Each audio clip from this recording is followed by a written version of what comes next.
Hello and welcome back to another episode of Love Local Business, sponsored by Calcaney Real Estate and myself, your Central Connecticut-based real estate agent, Kimberly Goffrin.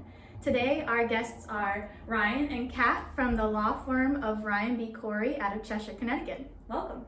Thank you. I'm glad to be here. Yes, of course. So, as a legal team that specializes in real estate transactions, can you tell us a little bit about how you started this business venture and what makes it so special? Sure. I always liked real estate. I dabbled in college, and what I like about it is you get to be there and help people through a very big part of their life. You know, be buying the home of their dreams, or it could be emotional, selling a home that they grew up in. So it's kind of rewarding being a part of it and, you know, appreciating it. And then there's a lot of parts, moving parts in all these transactions. Oh, yeah. So we kind of pride ourselves on communication and navigating them through it to kind of take the stress away, and then, you know, protect their interests along the way and make sure they close on a transaction that they bargained for and agreed to.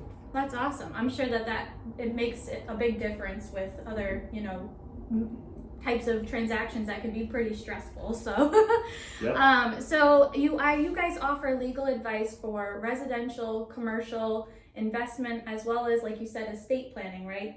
Yep. So what are the frequent questions that you guys receive, and can you expand a little bit on that? Sure. So honestly, a lot of it's cost up front. Understandably, when someone's buying or selling, there's a lot of money and numbers, and it can be overwhelming. So right off the get-go, we all like to have a conversation with our clients. We charge flat fees just about every transaction, so we can kind of break it down. We specify what everything covers, so people can kind of budget, know what they're getting into. We always want to avoid surprises at closing. We never like that. So that's the big one. What am I going to pay? And then we give a formal engagement letter too with that in writing. And then it's just time frames. People, want to know, can I close within the date of my contract? What things can come up? So we kind of, every transaction is a little different, but that's the big one, kind of cost. And then when can I move in, when do I get my keys and all that, so we try to create those expectations too so people can plan accordingly. Yes, and having that communication with your realtor as well definitely helps, so I'm sure you guys are constantly in contact with the realtor as well. All the time. We get a lot of questions about how the process goes as well, especially we get a ton of first-time home buyers, and it's really, really fun to work with them. It's really fun to kind of be able to explain to people how everything goes, and we actually send out a checklist whenever we send out an engagement letter for that's purchase. Nice. And it helps people know, this is kind of what you can expect. And obviously not every transaction is the same. No two transactions are alike. Right. But it does help people kind of understand how the process goes in general. And yeah, we like to say that we have kind of a team that, so the realtor, if there's a lender, it's the lender and us. We're all a team and we all have the same goal. We're all trying to get to the finish line. Yes. So you guys kind of touched a little bit about costs and your process. And I know that I saw on your website you also do a free consultation for your initial meeting with your clients. So that's great. Is there anything you'd like to expand a little bit more on with that? Well, it's in some ways almost a requirement. So people don't have to come in, especially with COVID now. We're happy to talk to people. Some people do come in.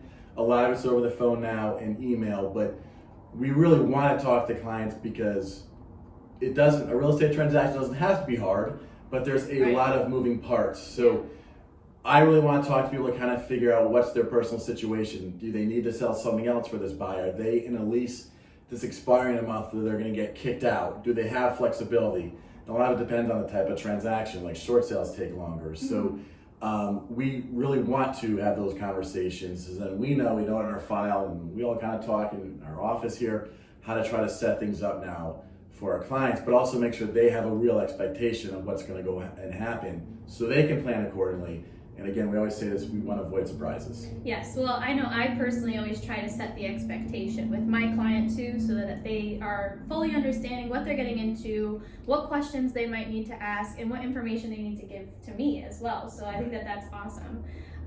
So I'm sure we have some folks out there watching today who get caught up in what your team calls real estate myths.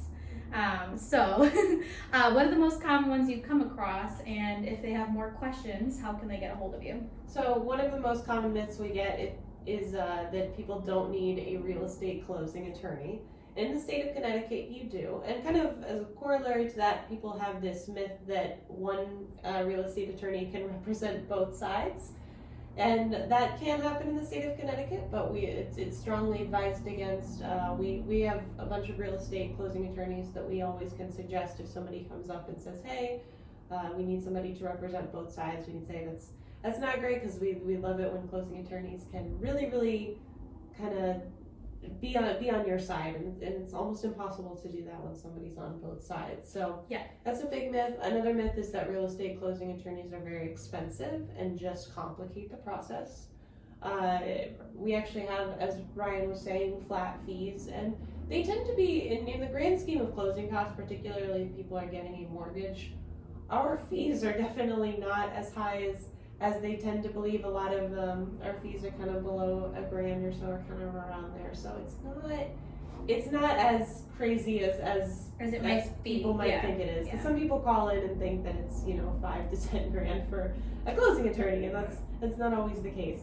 And then people think that lawyers complicate the process, but our goal is to make sure that everything goes as smoothly as possible, and that we're kind of catching everything that could possibly be a problem, and we're solving it before we get to closing. So right, and it's not something that you guys find out about maybe like a year later, or somebody comes knocking on your door and gives you some issue for some reason. So it's very important to work with an attorney, but not just an attorney, one who has like your best interest in mind, who is going to try and get rid of all of those roadblocks. Right. Before they happen. Exactly. We don't try to create them. I think a lot of people think that. Yeah. People, if they're on a kind of, they want to buy a house, we want to help them buy that house, but we're going to do our job and make sure their interests and what they thought they were going to get out of this house are protected along the way. And like Kat said, it's just being proactive. Right. So to kind of foresee potential roadblocks, to get them out of the way sooner rather than later, not create them. Cool. Well, awesome. So thank you so much for being a part of my business spotlight today. I really do appreciate it.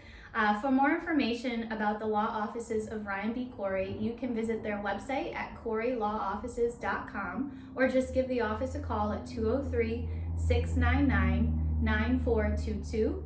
Ryan, Kat, and their team would be more than happy to assist with all of your real estate legal needs. They are experienced attorneys who have helped individuals, businesses, families alike with thousands of real estate transactions, and they always keep your best interest top of mind. So, all right, I think that about wraps it up. Thank you for watching today. You're welcome. Yeah. And remember, when you support local, you're supporting more than just your friend or your neighbor. You're supporting your community. So I hope something good happens for you today, and we'll see you next time.